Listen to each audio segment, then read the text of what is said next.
Mazda 626, 2000 кубика, 16 клапана, 140 коня. Показваме монтаж на газоинжекционното масето. Ето къде е монтирано копчето за дъста. Сега ще покажем двигателят, къде е монтирана редукторът и рейката.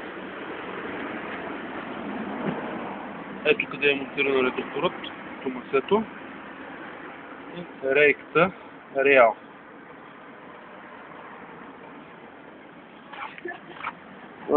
Сега ще ви покажа багажния отсек, да видим бутилката, как е монтирана.